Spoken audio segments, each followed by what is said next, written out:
Most investors lump financial advisors and hedge funds into the same bucket. Cheap gets you average. Expensive gets you exceptional.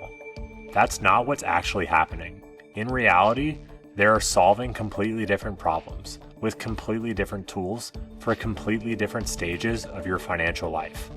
And in many cases, the right financial advisor is the person who should introduce you to the hedge fund, not compete with it. In this video, I'll walk you through 3 things: what financial planners and wealth advisors are actually built to do, and why that's generally valuable for the right person, what a hedge fund or multi-strategy hedge fund is structurally built to do instead, and a simple framework to decide which job you actually need done right now so you're not overpaying for the wrong solution. If you're new here, I'm Mark Anderson, construction worker turned 0DT and multi-strategy hedge fund manager of MBH Capital Management. I've sold over $100 million in 0DT premium and traded over 1,000 consecutive market days. And today, my full-time job is allocating risk professionally. I make these videos to help investors understand how markets actually work. Let's separate 3 roles that get blurred together: financial planners, wealth advisors, and asset allocators. A financial planner is your life plan architect. They help with estate planning, tax strategy, retirement projections, insurance, college funding, major life events. Their value is coordinating the entire financial picture over decades. They're not waking up every morning and asking, how do I generate alpha inside this portfolio today? That's not their mandate. A wealth advisor sits closer to the investment, but their core product is usually broad diversification, low-cost index exposure, stay invested, don't panic, and let the compounding do the work. The economics force this. A typical advisor handles far too many accounts to actively manage any client's portfolio intraday. So the real offer is this: we'll get you the market efficiently in a structure that fits your age, risk tolerance, and goals. For someone with a good income, a long time horizon, and no need for portfolio income today, that is a very valuable service. A true asset allocator is a different role. Their job is to design and manage the portfolio as an engine in itself. Decide which asset classes, strategies, and managers to own, decide how much risk to allocate to each, and adjust those weights and exposure as conditions change. They're not optimizing your estate planning documents. They're optimizing how capital is actually developed. Their scorecard is the behavior of the portfolio: return, volatility, drawdowns, and whether it hits the mandate it was hired to do. And this is important. Good advisors don't try to be a hedge fund manager on the side. They're the ones who vet, do the diligence, and refer you to institutional managers when your situation calls for it. They help you fill and increase the numbers of complexity boxes while you stay focused on the thing that actually creates wealth in the first place: your career or your business. They remain the coordinator even when the portfolio work gets handed off to specialists. A hedge fund, especially a multi-strategy platform, has a different job description. It is not planning a shop. It is not set it and forget it allocation. It is an active risk deployment machine. It mints money. The mandate is take capital, deploy it across different strategies, manage the risk in real time, and attempt to generate returns beyond what passive market exposure would reasonably provide over a full cycle after all fees. Not will you be okay after 65, but what is the best risk-adjusted use of this dollar right now, given this environment and our playbook? Because of that, the fund must justify its fee with the portfolio behavior, not with planning services wrapped around it. A 1 to 2% fee on an index-light outcome is not defensible. A performance fee only makes sense if there's genuinely risk-managed value being created over long periods of time. Here's the cleanest way to see this line. A planner's job is to help your income and savings grow into a big enough pool and help you not blow it up. My job as an asset allocator is to make the pool itself work as an income engine, not in 30 years, but now. It's like your investment eventually reaches the point where they become a second job. You either take that job on yourself or try to be a part-time portfolio manager in your brokerage account, or you can hire a professional whose full-time job is that second job for you. Most of you made your wealth by being very good at something else. You don't have to quit that to moonlight as your own hedge fund.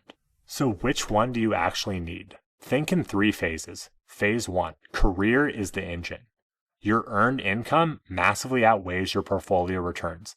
In this phase, your highest ROI profession is usually just getting a financial planner or an advisor. You optimize your tax and legal structure, you get your insurance right, you automate your savings and your basic allocations. They keep you from doing something stupid in bad markets. No amount of fancy trading can compete with simply earning more, saving more, and not leaking it in taxes and fees. And the good financial advisors watching this is where you are the hero of the story. You're the one building the structure that lets clients stay focused on what they're world class at, instead of getting distracted by CNBC. Phase 2, portfolio and income are peers.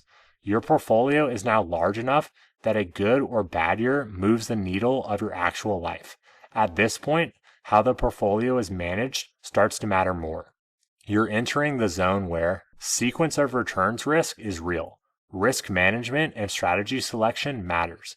You at least need to understand what active looks like. For many investors, this is where a strong advisor becomes the bridge. They help you evaluate institutional products, explain trade-offs, and when appropriate, refer you to managers whose mandate matches your reality. Phase 3, portfolio is the engine. Here, the portfolio is expected to replace or meaningfully supplement your income.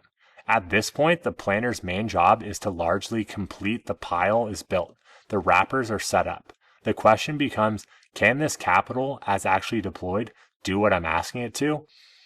Above roughly a few million in liquid net worth, you start to see institutional options, qualified purchaser vehicles, hedge funds, multi-strategy platforms, private equity. Below that, the honest version of similar assets show up as this: liquid alternatives, managed futures and diversified ETFs, and more capital-efficient portfolio construction. Not identical, but built on many of the same principles. The key diagnostic is this question: is my portfolio primarily designed to accumulate over time or perform as an income engine now? Your answer tells you which professional you actually need, and for many people, the first conversation about that shift is with a trusted financial advisor who's willing to say, this is now a different job, let's bring in someone whose job is that. When you move towards active institutional management, here's what you're trading: higher fees. You're usually paying both management and performance fee. That only makes sense if the net of fee results are meaningfully better than low-class alternatives in a relevant horizon. You should demand that evidence and understand the risk, not assume it will be a label for a hedge fund. A good advisor can help you underwrite that, read the document and compare the structures, and sanity check whether the promise matches your need. More complexity. Multi-strategy funds are not buy this one ticker and forget it. If you go this route, you need enough literacy to understand what the strategies are, how risk is sized, how to interpret flat or negative periods without making emotional decisions. Again, this is where strong advisors shine. They help translate institutional complexity into plain English so you can stay focused on running your business or career. Less liquidity, lockups, redemption windows, gates, these are all real and sometimes necessary for certain strategies, but they only make sense if your personal liquidity needs match the fund's design. None of these are freebies. They are prices of pursuing an active mandate instead of pursuing accumulation of a mandate. The honest question is not, is active better than passive? It's, given where I am in my financial life, is this set of costs and constraints appropriate for the job I'm hiring my capital to do? And do I have the right team around me, planner, advisor, allocator, fund manager, to execute that job well? Let's bring it all together. Financial planners optimize your financial life, taxes, estate planning, long-term allocation. Wealth advisors give you efficient access to market returns matched to your risk and time horizon. Asset allocators and fund managers with multi-strategy portfolios are hired to actively deploy risk inside the portfolio itself. They are not competing for the same job, or at least they shouldn't be. In the accumulation phase, your portfolio is most likely a scorecard for your career and your savings. In the income replacement phase, the portfolio becomes the engine, effectively a new job. You can either try to work that second job yourself, or you can keep doing what's made you wealthy and hire professionals whose job is managing that engine. Know what phase you're in, then match the professionals to the mandate. If you learned a lot about allocators and how to improve overall performance, this is exactly what we do within our hedge fund at MBH Capital Management. If you're interested to learn more, there's 2 links in the description. One to book a call with our team to learn more about investment in MBH Fund 1, our 0DT fund, and MBH Fund 2, our multi-strategy fund. There's also a second link to subscribe to our newsletter to keep up with performance, individual strategy attribution, and our latest research. You can subscribe below, like the video, and I'll see you guys on the next one.